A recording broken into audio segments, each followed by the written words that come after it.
Hi and welcome back to Sadie's Spincraft. Today's video is a sit and spin. No, it's not. It's a spin and story time. Sit and spin is our Tamsin from BF Fibre Arts. She needs to do another one of them. Seriously, really soon. I need to watch another one. Tamsin, if you're watching, make another sit and spin, woman. Sit and spin. I need a sit and spin in my life. And some yeet for whatever's. Yeet for yarn. You need to do me yeet for yarn as well. Anyway, chapter 7 is coming up in Spin and Story Time.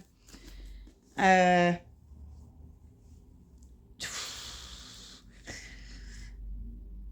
know what's happening in this book and I'm getting so excited. I wanted to get this done for last week, but obviously I ended up being ill. So I'm a week behind. So yeah, you might get 2 chapters, you might just get 1, we'll see. It's reading out aloud, so it'll probably just be 1. Right, down to it. Chapter 7. I waved down the medic. "There's something in my tea," I cried. I began to feel lightheaded. "Call Valak." Maybe he had an antidote? She stared at me with her large brown eyes. Her face was long and thin. Longer hair would have softened her features. Her short style merely made her resemble a ferret. "It's sleeping pills. Valak's orders," she said. I let out a breath, feeling better. The medic gave me an amused look before she left. My appetite ruined. I shoved the food aside. I didn't need sleeping pills to help me give in to the exhaustion that lapped up my remaining strength. When I woke the next morning, there was a blurry white blob standing at the end of my bed. It moved. I blinked and squinted until the image sharpened into some... Oh, it's the short-haired medic. "Did you have a good night?" "Yes," I said. The first night in a long time free of nightmares. Although my head felt as if wool had been shoved into it and a rank taste in my mouth didn't promise for a good morning. The medic checked my bandages, made a non-committal sound, and told me breakfast would be a while. As I waited, I scanned the infirmary. The rectangular room held 12 beds, 6 on each side, and spaced so that they formed a mirror image. The sheets on the empty beds were pulled tight as drawstrings. Orderly and precise, the room annoyed me. I felt like rumpled bedding. No longer in control of my soul, my body, or my world. Being surrounded by neatness offended me, and I had a sudden desire to jump on the empty beds, knocking them out of line. I was farthest from the door. 2 empty beds lay between the 3 other patients and me on my side of the room. They were sleeping. I had no one to talk to.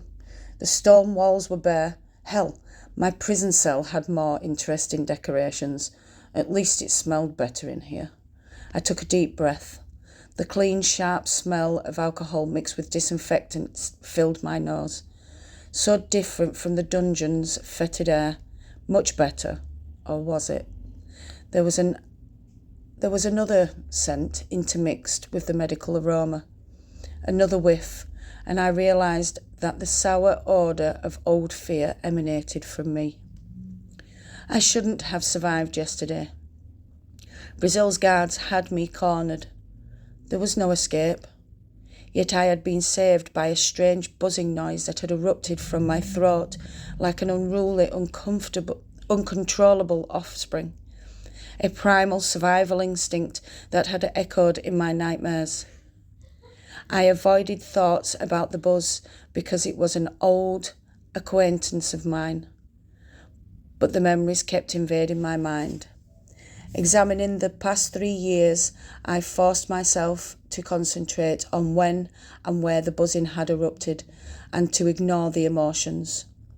The first couple of months of Brazil's experiments had merely tested my reflexes. How fast could I dodge a ball or duck a swinging stick, harmless enough until the ball had turned into a knife and the stick into a sword. My heart began to pound. With sweaty palms, I fingered a scar on my neck. No emotion, I told myself sternly, flicking my hands as if I could push away the fear. Pretend you're the medic, I thought, asking questions to gain information. I imagined myself dressed in white, calmly sitting next to a fevered patient while she babbled. What came next? I asked the patient. Strength and endurance tests, she answered. Simple tasks of lifting weights had turned into holding heavy stones above her head for minutes, then hours. If she dropped the stone before the time was up, she was whipped. She was ordered to clutch chains dangling from the ceiling, holding her weight inches above the floor until Brazil or Rayad gave her permission to let go. When was the first time you heard the buzzing? I prompted the patient. She had released the chains too early, too many times, and Rayad became furious. So he forced her outside of a window 6 floors above the ground and let her hold onto the ledge with her hands. Let's try it again, Rayad said. Now that we've raised the stakes, maybe you'll last for the whole hour. The patient stopped speaking. Go on. Tell me what happened, I prodded. Her arms had been weak from spending most of the day hanging from the chains. Her fingers were slick with sweat. Her muscles trembled with fatigue. She panicked. When her hands slipped off the ledge, she howled like a newborn. The howl muted and transformed into a substance. It expanded out, enveloped and caressed her skin on all sides. She felt as if she was nestled in a warm pool of water. Next thing she remembered, she was sitting on the ground. She glanced up at the window. Rayad watched her with his face flushed, his perfect blonde hair an unusual mess. Delighted, he blew her a kiss. The only way she could have survived the fall was by magic. No, absolutely not, she insisted. It had to have been some strange wind currents or landing the right way, not magic. Magic, a forbidden word in Ixia since Commander Ambrose came to power. Magicians had been treated like disease-riddled mosquitoes. They were hunted, trapped and exterminated. A hint or suggestion that someone had magic was a death sentence. The only chance to live was to escape to Sitia. The patient was growing agitated, and the other occupants of the room were staring at her. Me. Small doses, I told myself. I could handle the memories in modest quantities. After all, I hadn't been hurt by the fall, and Rayad was sweet to me for a while, but his kindness only lasted until I started failing his tests again. To distract myself from the memories, I counted the cracks in the ceiling. I was up to 56 when Valak arrived. He carried a tray of food in one hand and a file folder in the other. I eyed the steaming omelette with suspicion. What's in it? I demanded. More sleeping pills or another new poison? Every muscle in my body had stiffened. I tried unsuccessfully to sit up. How about giving me something to make me feel good for a change? How about something to keep you alive? Valak asked. He pulled me to a sitting position and offered a pipette filled with my antidote. Then he placed the tray of food on my lap. No need for sleeping pills. The medic told me you picked up on that taste last night. His voice held a note of approval. Taste your breakfast and tell me if you would allow the commander to eat it. Valak hadn't been exaggerating when he said I'd have no days off. Sighing, I smelled the omelette. No unusual odours. I cut the omelette into quarters, examining each for any foreign materials. Taking a small piece from each section, I put them into my mouth, one at a time. and chewed slowly. Swallowing, I waited to discern any aftertaste. I sniffed the tea and stirred it with a spoon before sipping. Rolling the liquid over my tongue, I detected a sweet taste before swallowing. Unless the commander doesn't like honey in his tea, I wouldn't reject this breakfast. Then eat it. I hesitated. Was Valak trying to trick me? Unless he had used a poison I hadn't learned, the breakfast was clean. I ate every morsel, and then drained the tea while Valak watched. Not bad, he said. No poisons today. One of the medics brought another tray to Valak. This tray held 4 white cups of an olive-coloured liquid that smelled like mint. Replacing my breakfast tray with the new one, Valak said, I want to go over some tasting techniques. Each of these cups contains mint tea. Taste one. Clasping the closest mug, I took a sip. An overwhelming flavour of mint pervaded my mouth. I choked. Valak grinned. Taste anything else? I attempted another mouthful. The mint dominated. No. All right, now pinch your nose tight and try again. After some fumbling with my bandaged arm, I managed to gulp the tea while holding my nose. My ears popped. I marvelled at the taste. Sweet, no mint. My voice sounded silly, so I released my grasp. Immediately, the mint eclipsed the sweetness. Correct. Now try the others. The next cup of mint hid a sour taste, the third a bitter flavour, and the fourth was salty. This technique works for any drink or food. Blocking your sense of smell eliminates all flavours except sweet, sour, bitter and salt. Some poisons are recognisable by one of those 4 flavours. Valak paged through his folder. Here is a complete list of human poisons and their distinct tastes for you to memorise. There are 52 known poisons. I looked through the inventory of poisons. Some of them I had already smelled. My love was at the top. This list could have saved me from the dizziness, nausea, headaches, and occasional delusional effects of the poison. I brandished the paper in the air. Why didn't you just give me this list instead of making me sample my love? Valak stopped paging through his folder. What would you learn from a list? Cat's gut tastes sweet. What does that sweet taste like? Honey sweet, apple sweet. There are different levels of sweetness, and the only way to learn them is to taste them yourself. The only reason I am giving you this list is because the commander wants you working as soon as possible. Valak snapped his folder shut. Just because you aren't going to taste those poisons now doesn't mean you won't in the future. Memorise that list. Once the medic releases you from the infirmary, I will test your knowledge. If you pass, then you can start work. And if I fail, then I'll be training a new taster. His voice was flat, monotone, but the force behind it caused my heart to lock. Valak continued. Brazil will be in the castle for another 2 weeks. He has more business to attend to. I can't have you guarded all day. So Marg is preparing a room for you in my suite. I'll come back later to see when you'll be discharged. I watched Valak walk to the door. He glided across the room, balanced and athletic. I shook my head. Thinking about Valak was the absolute worst thing I could be doing. Instead, I focused on the list of poisons clutched in my hand. I smoothed the paper out and hoped my sweat hadn't smeared the ink. Relieved that the writing was legible, I began to study.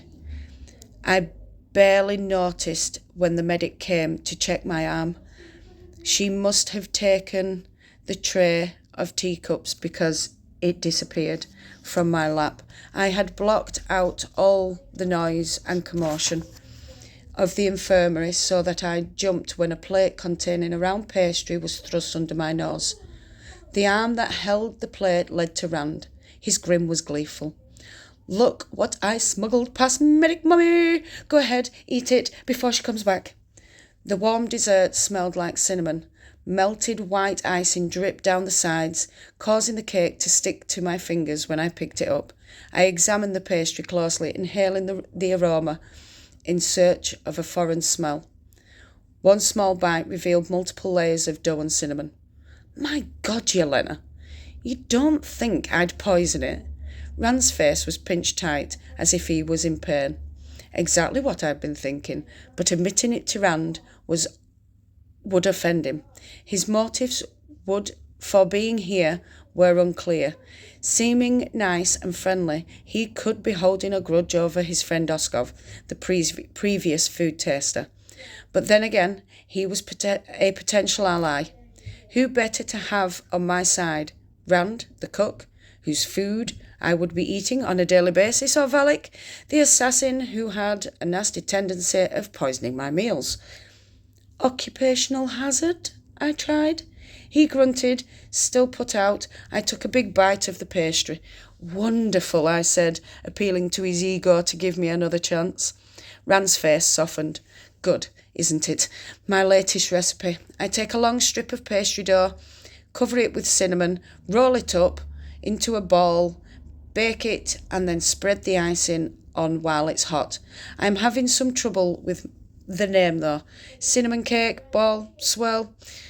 Rand stopped his rambling to find a chair. After quite a bit of twisting and compensating for his unbendable left leg, he finally settled into a comfortable position. While I finished the pastry, Rand continued, Don't tell Medic Mummy I gave you that. She doesn't like her patients eating anything but thin gruel. She says the gruel promotes healing. Well, of course it has an effect. He threw his arms up, exposing several burn scars around his wrists. It tastes so terrible that anyone would get better just to get a decent meal. The wild gesture caused the other patients to glance our way. Rand leaned in closer to me and asked in a quiet voice, So, Yelena, how are you feeling? He looked at me as though he was appraising a selection of meat, determining which one would make the best roast. I was wary.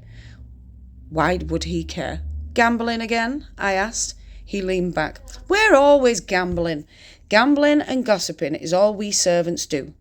What else is there? You should have seen the commotion and betting that went on when you were spotted being chased by Brazil's goons. Appalled, I said, Nobody came to help me. The whole hallways were deserted. That would be involvement in a situation that doesn't affect us directly. Servants don't ever do that.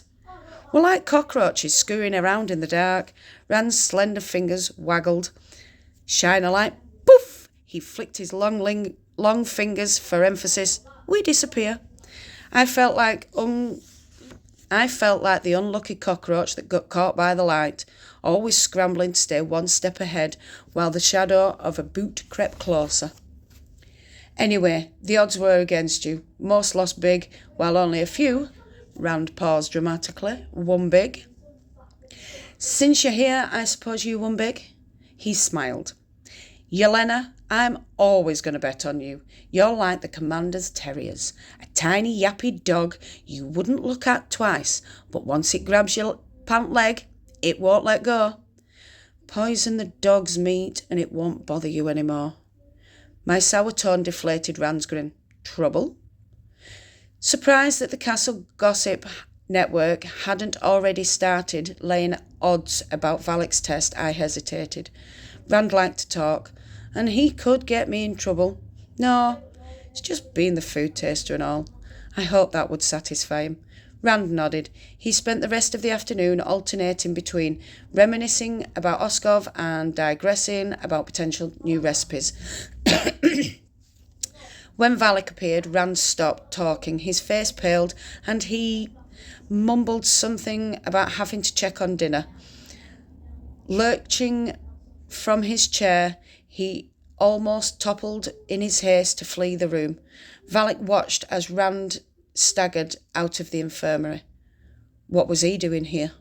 Valak's expression remained neutral, but the stiffness of his body made me wonder if he was angry. Carefully choosing my words, I explained to him that Rand had come to visit. When did you meet him? A casual question, but again there was an undercurrent to his words. After I recovered from my love, I went in search of food and I met Rand in the kitchen. Watch what you say around him. He's not to be trusted. I would have reassigned him, but the commander insisted he stay. He is a genius in the kitchen, some kind of protege. He started cooking for the king at a very young age. Valak stared at me with his cold blue eyes, warning me away from Rand. Maybe that's why Valak hadn't liked Oskov. Being allied with someone who had been loyal to the king could cast more suspicion on me, but letting Valak scare me off rankled. I stared back at him with, I hoped, an indifferent look. Valak looked away. I was jubilant. In my mind, I had finally won a round. You leave the infirmary tomorrow morning, Valak was curt. Get yourself cleaned up and report to my office to take the test. I won't think you're ready, even if you pass, but the commander ordered me to have you available by lunch. He shook his head in annoyance. It's a shortcut. I hate shortcuts. Why? You won't have to risk your life anymore. I regretted the words as soon as they had left my mouth. Valak's gaze was lethal. In my experience, shortcuts usually lead to death. Is that what happened to my predecessor? I asked, unable to stifle my curiosity. Would Valak confirm or deny Rand's theories? Oskov? Valak paused. He didn't have the stomach for it. I love this book. I just love it. Well, anyway, hope you all enjoyed chapter 7. I can't wait for chapter 8. Anyway, if you are new to the channel, don't forget, hit that subscribe button, hit that notification bell so you don't miss any more random uploads. We're not going to miss nothing. But you don't want to miss any more random uploads from this crazy woman. And no matter where you are in the world, whether it's morning, afternoon, evening, or night time, I want you to do what you love doing. Love and hugs to all you fantastic people out there. I'll see you all again soon. Bye, my beautifuls.